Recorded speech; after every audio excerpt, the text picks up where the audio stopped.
जल्दी। ठीक है ठीक है, जल्दी जल्दी जल्दी, वो आ रहे हैं, जल्दी। चलो जल्दी चलो, चलो पागल हो गई हो, अब क्या करना चाहती हो तुम?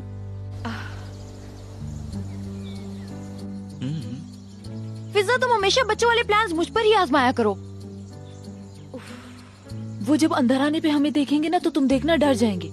हाँ, हम छोटे छोटे बच्चे हैं ना, तो छुपन छुपाई खेल रहे हैं। गधी बच्चे नहीं है हम।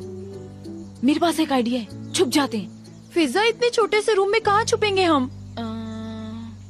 वॉशरूम में छुप यार चलो चलो जल्दी करो, जल्दी।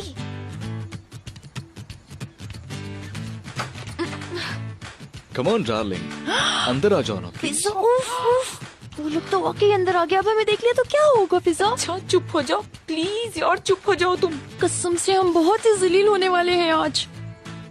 जीनिया प्लीज चुप हो जाओ, मुझे कुछ सोचने दो। यहाँ आने से पहले भी तुम कुछ सोच ही रही थी।